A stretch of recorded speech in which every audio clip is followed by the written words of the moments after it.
Start करने से पहले बोलना चाहूँगा कि जो चैनल पे नए हैं प्लीज़ चैनल को सब्सक्राइब कर लीजिए और स्टार्ट करते हैं हम लोग बोरूटो का आखिरी एपिसोड की स्टार्टिंग में हम लोग देखते हैं कि नारुतो को सारी चीज़ें याद आ रही होती हैं जो जो उसने बोरूटो के साथ करी थी, जो जो टाइम उसने बोरूटो के साथ स्पेंड किया था, कैसे बोरूटो गेनिन बना, कैसे वो उसके साथ रहा। जब बोरूटो बच्चा था उसके साथ घूमने जाया करता था, नारुतो को सारी बातें याद आ रही होती हैं। जब पहली बार उसने बोरूटो को अपनी गोद में लिया था, बोरूटो ने उसकी पहली बार उंगली पकड़ी थी, नारुतो काफ़ी ज़्यादा उदास होता है क्योंकि उसके सामने उसके बेटे की लाश पड़ी होती है। उसको समझ में नहीं आ रहा होता कि ये सब कुछ हो क्या रहा है, उसको लग भी नहीं रहा होता ये असली है या नकली है, कुछ भी समझ में नहीं आ रहा होता। तभी कोड बोलता है ये तो टोटली अनएक्सपेक्टेड था, मुझे कभी एक्सपेक्टेड ही नहीं था कि कावाकी बोरुटो को मार डालेगा। तभी हम लोग देखते हैं एडा बोलते तुम्हारा रिएक्शन इतना हल्का है, तुम्हारा प्रीसियस सेक्रीफाइस मारा गया, कावेकी ने तुम्हारे सेक्रीफाइस को मार दिया जिसको तुम खिलाने वाले थे टेंटेल को, अब तुम्हारा रिएक्शन इतना ठंडा है। तो कोड बोलता है मुझे क्या पता था कि कावाकी कर्मा को दोबारा रीगेन कर लेगा और बोरुटो खत्म कर देगा। तो एडा बोलते हैं कहीं तुम कावाकी को सेक्रीफाइस की तरह इस्तेमाल करने का तो नहीं सोच रहे, ऐसा करना ही वरना तुम्हारे लिए बहुत ज़्यादा बुरा होगा। तभी हम लोग देखते हैं कोड कावाकी से बोलता है कि मेरे पास मत आना वरना मैं इसको मार डालूंगा। तो कावाकी बोलता है तुम्हें क्या लगता है मुझे इस सबसे फ़र्क पड़ता है, मेरे भले तो अभी मार दो, मुझे इस सबसे कोई फ़र्क नहीं पड़ता। तो कोड बोलता है कावाकी चाहे तुम कितनी भी कोशिश कर लो तुम्हारा फेट तुम्हें कहीं जाने नहीं देगा, तो हमेशा अपने फेट के बंदे रहोगे। तभी हम लोग देखते हैं वो कावाकी को बातों में उलझा के क्लो मार्क्स से वहाँ से भागने की कोशिश कर रहा होता है, लेकिन कावाकी अपनी पावर का इस्तेमाल करता है और उसके क्लो मार्क्स को श्रिंक कर देता है। तो कोड समझ जाता है कि इसने मेरे क्लो मार्क्स को इतना ज़्यादा श्रिंक कर दिया कि मैं इनके अंदर से आर पार नहीं निकल पाऊंगा, और वो बाहर नहीं जा पा रहा होता है। तभी कावाकी बोलता है कि कोड तुम्हें लगता है तुम इस स्टेट के अंदर हो कि तुम दूसरों को धमकी दे इसको उनके फेट के बारे में, उनके भाग्य के बारे में। तुम्हें पता है मैं हर एक उस इंसान को ख़त्म कर दूंगा जो लॉर्ड सेवंथ की जान लेने की कोशिश करेगा।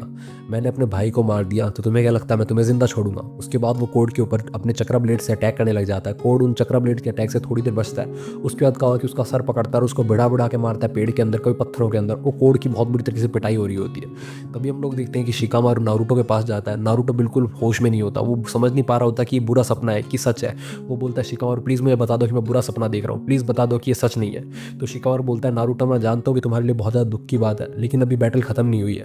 कावाकी कोर्ट से फाइट कर रहा है, हम लोगों को कावाकी मत करनी चाहिए और इस सबको खत्म कर देना चाहिए। नारुतो सुनो मेरी बात, तुम होकागे हो नारुतो, तुम क्या कर रहे हो। लेकिन नारुतो अभी भी अपने होश में नहीं होता। तो कावाकी बोलता है नारुतो बोरुटो ने ये सब कुछ खुद चूज़ किया है, ये उसने खुद चूज़ किया अपने लिए, और तुम उसके फादर हो और तुम इतनी जल्दी गिव अप कर रहे हो, तुम बोरुटो के सेक्रीफाइस को ऐसे ही जाने दे रहे हो। हम लोगों को कोड को रोकना होगा। वहीं दूसरी तरफ हम लोग देखते हैं कि कोड समझ जाता है कि वो इस रेट पे तो कावाकी को भी हरा नहीं पाएगा, और वो बहुत बुरा समझ रहा होता है अपने आप को कि मैं अगर कावाकी को भी नहीं हरा पाया तो मेरे जिंदा रहने का क्या कारण हुआ। तभी कावाकी कोड से बोलता है कि जो भी बंदा मुझे देखना चाहता था, जिससे तुम मुझे मिलाने के लिए लेके जा रहे थे, अगर वो लॉर्ड सेवंथ के खिलाफ जाएगा तो मैं उसको खत्म कर दूंगा, लेकिन पहले मैं तुम्हें मारूंगा।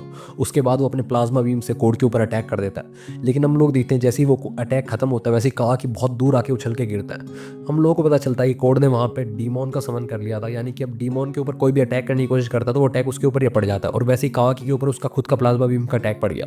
तो डीमॉन बोलता है मैं यहाँ पे आया कैसे और ये सब कुछ क्या हो रहा है। तो कोड बोलता है कुछ नहीं, तुम्हें जानने की जरूरत नहीं है, बस तुमने अभी मेरी जान बचा दी अपनी रिफ्लेक्टिंग एबिलिटी से।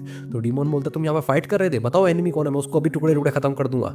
तो कोड बोलता है नहीं नहीं तुम्हें कुछ भी करने की जरूरत नहीं है डीमॉन, तुम वापस जा सकते हो, आराम से सो अपनी बहन की गोद में, यहाँ पे सब कुछ संभाल लूंगा। तभी हम लोग देखते हैं एडा कोड से बोलते हैं कावाकी को कुछ होना नहीं चाहिए वरना तुम्हारी खैर नहीं है। तो कोड बोलता है तुम चिंता मत करो, रिलैक्स रहो एडा, तुम्हारा प्रिंस अभी भी स्टिल अलाइव है। तो एडा बोलते रिलैक्स तुम हो गए हो, फिर ये अलाइव है इसलिए, वरना मैं अभी डीमोन को भेजने वाली थी वहाँ पे ताकि वो तुम्हें डिस्पोज कर सके। तुम पता नहीं कब कावाकी को डिस्पोज करोगे, उससे पहले मैं तुम्हें डिस्पोज कर डालूंगी, कावाकी को कुछ भी नहीं होना चाहिए। तभी कोड बोलता है तुम्हें चिंता करने की जरूरत नहीं है। फिर वो कावाकी से बोलता है कावाकी अब तुम्हें मेरे साथ जाना होगा। तभी शिकामारू वहाँ पे आ जाता है और बोलता है कोड तुम कहीं भी नहीं जाओगे, और कावाकी को लेकर तो कहीं भी नहीं, तुम्हें पता है लीफ विलेज की रीइंफोर्समेंट अभी आती होगी।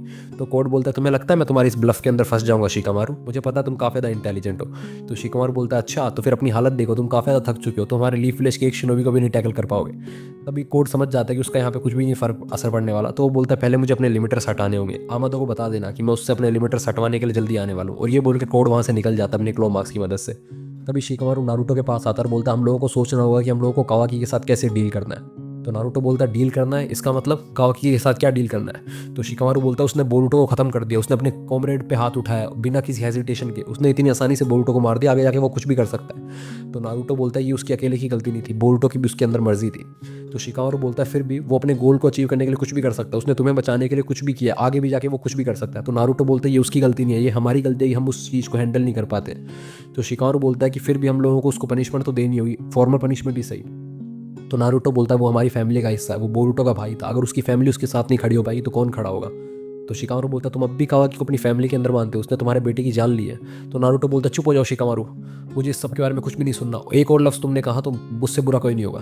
तभी हम लोग देखते हैं बोरुटो बोलता है कि कौन मर गया, और सब लोग चौंक जाते हैं कि बोरुटो कैसे बोला। बोरुटो खड़ा होता है और बोलता है डैड मुझे इतनी आसानी से अपनी फैमिली फोटोज में से हटा मत देना, मैं मरा नहीं हूँ। तभी हम लोग देखते हैं नारुतो बोरुटो को देखते ही पागल हो जाता है और आंखों में आंसू आ जाते हैं। वो बोलता है तुमने मुझे इतना चिंता करवा दिया बोरुटो।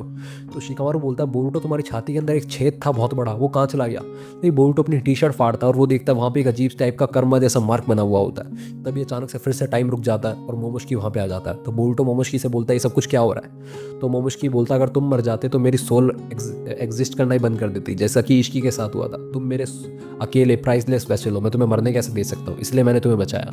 तो बोरुटो बोलता है मेरा वाउंड, जो मेरा चोट लगी थी, छेद हुआ था, वो हील हो गया, ये तुमने कैसे किया।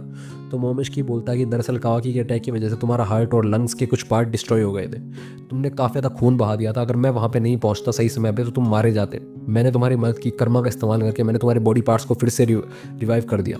तो बोरुटो बोलता है कर्मा का इस्तेमाल करके मतलब। तो मोमोशिकी बोलता है दरअसल तुम्हारे अंदर मेरा बॉडी पार्ट पूरा एक्सट्रैक्ट हो चुका था, मैं तुम्हारी बॉडी के ऊपर टेक ओवर करने ही वाला था, लेकिन तुम मर जाते तो मेरा टेक ओवर किस बॉडी पे होता, मैं तुम्हें मरने नहीं दे सकता था, इसलिए मैंने अपना जो रिमेनिंग कर्मा था उसको रीराइट किया और तुम्हारी बॉडी पार्ट्स को दोबारा ठीक कर दिया। तो बोरुटो बोलता है मतलब तुम्हारे बॉडी पार्ट्स का इस्तेमाल करके तुमने मुझे रिवाइव किया, यही बोलना चाहते हो ना तुम। तो मोमोशिकी बोलता है हाँ यही बोलना चाहता हूँ, और इसकी वजह से अब मेरा जो तुम्हारी बॉडी पे टेक ओवर करने का सपना था वो तो धुएं में उड़ गया है। तो बोरुटो बोलता है इसका मतलब तो मैं जीत चुका हूँ मोमोशिकी, तुम हार चुके हो। तो मोमोशिकी हंसते हुए बोलता है कि शायद तुम्हें समझ में नहीं आ रहा है, लेकिन तुम अब एक जेन्युइन कंप्लीट ओत्सुजुकी बन चुके हो, क्योंकि मेरा पूरा जो कर्मा था वो तुम्हारे अंदर एक्सट्रैक्ट हो चुका है। अब तुम इतने ज़्यादा मैच्योर हो चुके हो कि तुम्हें सेक्रीफाइस किया जा सकता है 10 टेल के लिए, तो कोड तुम्हें मारने के लिए आता ही होगा। तो बोरुटो बोलता है फिर तो मुझे कोड को ढूंढने की जरूरत नहीं पड़ेगी, कोड खुद ही सामने आ जाएगा। तो मोमोशिकी बोलता है इतने भी ज़्यादा ब्रेव मत बनो, अब की बार तुम्हें जिंदा बचाने के लिए कोई नहीं आने वाला है, ना मैं तुम्हारी हेल्प करूंगा। तो बोरुटो बोलता है कि तुमने याद है तुमने मुझे एक बार बोला था कि ये तुम्हारी नीली आंखें तुमसे सब कुछ छीन लेंगी, लेकिन कुछ भी नहीं हुआ, मैं ज़िंदा बच गया हूँ, मैं इस प्रोफेसीज में नहीं फंसने वाला। तभी मोमोशिकी बोलता है अच्छा तुम्हें लगता है तुम जिंदा बच गए तो तुमने प्रोफेसी को टाल दिया, वो तो होने ही वाला है। और ऐसा कह के मोमोशिकी गायब हो जाता है। नारुतो बोलता है बोरुटो तुम ठीक तो ना। तो बोरुटो बोलता है हाँ मैं डैड ठीक हूँ। तभी शिकामारू बोलता है कि कावाकी अभी सोया हुआ है, लगता है सब कुछ ठीक है, हम लोगों को यहाँ से निकलना होगा। तो ये बोरुटो बोलता है कि मुझे लगता है मोमोशिकी ने मुझे ठीक किया था। तो नारुतो बोलता है मोमोशिकी ने कैसे, तुम्हें कैसे पता। तो बोरुटो बोलता है अभी अभी उसने मुझे बताया कि उसका जो कर्मा बचा हुआ था उसने उससे मेरे को रिकंस्ट्रक्ट किया। और हम लोग देखते हैं कि एडा ये बात सुन लेती है, फिर वो कोड को बता देती है कि तुम्हारा सेक्रीफाइस बचा हुआ है, मुझे लगता है कि उसको मोमोशिकी ने अपनी कर्मा की मदद से रिवाइव किया है। तो कोड बोलता है अच्छा ऐसी बात है। तभी एडा बोलते हैं कि मोमोशिकी ने शायद अपनी उसकी जो कर्मा थी वो कम्प्लीटली एक्सट्रैक्ट हो चुकी है और बोरुटो शायद अब कंप्लीट ओत्सुजुकी बन चुका है। तो वो बोलता है चलो फिर तो मैं उसको 10 टेल के डिवोर करवा सकता हूँ। तभी एडा बोलते हैं उसने मोमोशिकी के साथ बात करी, मैं उस बातों को सुन क्यों नहीं पाई, मुझे पता ही नहीं चला कब उसने मोमोशिकी से बात करी। तो कोर्ट बोलता है उस सबसे क्या फ़र्क पड़ता है, मेरी सेक्रीफाइस वाली प्रॉब्लम तो खत्म हो गई। तो एडा बोलते हैं तुम्हारी जॉब खत्म नहीं हुई है, तुम्हारी जॉब थी कावाकी को वापस ला के देना, और मैंने तुम्हें बोला था मैं बदले में तुम्हारे वो हैं लिमिटर्स उनको हटाने में तुम्हारी मदद करूँगी, लेकिन तुम्हारी पावर्स मेरे किसी काम नहीं आई। अगर तुमने दोबारा ऐसा कुछ किया तो मेरे पास तुम्हें डिस्पोज करने के अलावा कोई और रास्ता नहीं बचेगा। तो कोर्ट बोलता है इसका मतलब तुम मेरे कोई दोस्त नहीं हो, मुझे मारना चाहती हो। भाई दूसरी तरफ हम लोग देखते हैं कावाकी को हॉस्पिटल में होश आता है। कावाकी बोलते हैं सब कुछ क्या हो रहा है, मुझे पनिशमेंट क्यों नहीं मिल रही है, मुझे अरेस्ट क्यों नहीं किया गया, मुझे हॉस्पिटल में क्यों भर्ती कराया गया, मैंने होकागे के बेटे को मार डाला है। तभी क्लास रेप उसके पास होती है, वो बोलती है अच्छा बोरुटो की बात कर रहे हो, बोरुटो तो जिंदा है। तो कावाकी बोलता है बोरुटो जिंदा है, ये क्या हो रहा है। तभी क्लास रैप बोलते हैं कि मैंने सब कुछ स्पेसिफिकली सुना तो नहीं, लेकिन मुझे पता है कि तुमने बोरुटो को मारने की कोशिश की थी, शायद तुमने टफ डिसीजन लिए होंगे, कोई ना कोई तो ऐसी सिचुएशन रही होगी जिसके कारण ये सब कुछ हुआ होगा। तो कावाकी उसकी बात को इग्नोर मारता है और अपने कर्मा को देखकर बोलता है इस बास्टर्ड आमादो ने बिना मेरी परमिशन के इस कर्मा को रिस्टोर कर दिया। तो क्लास रैप बोलती है अच्छा इसलिए आमादो वहाँ पे साई सेंसे के सामने कुछ बड़बड़ा रहा था।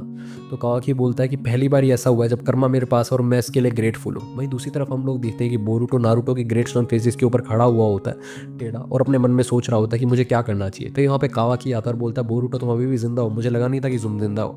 तो बोरुटो कावाकी से बोलता है कि एक बंदे ने मुझे बोला है कि वो मुझसे सब कुछ छीन लेगा, मेरी नीली आंखें मुझसे सब कुछ छीन लेंगी। तो कावाकी बोलता है डिपेंड करता है तुम सब कुछ में किस को मानते हो, क्या तुम्हारे सब कुछ में तुम्हारी ये विलेज की लाइफ आती है, या तुम्हारी फैमिली आती है, या फिर तुम्हारा घर आता है। तो बोरुटो बोलता है कि मतलब। तो कावाकी बोलता अगर ये सब कुछ में आता है तो ये सब कुछ तो मेरे पास था ही नहीं हमेशा से, मैं तो ऐसे ही ज़िंदा रहूँ, मेरे लिए सब कुछ है कि लॉर्ड सेवंथ जिंदा रहे, लॉर्ड सेवंथ के लिए मैं कुछ भी कर सकता हूँ। तभी बोरुटो बोलता है कि ये तो मुझे पता है। तो कावाकी बोलता है अभी तक तुम जिंदा हो, इसका मतलब एक खतरा एग्जिस्ट करता है लॉर्ड सेवंथ के लिए।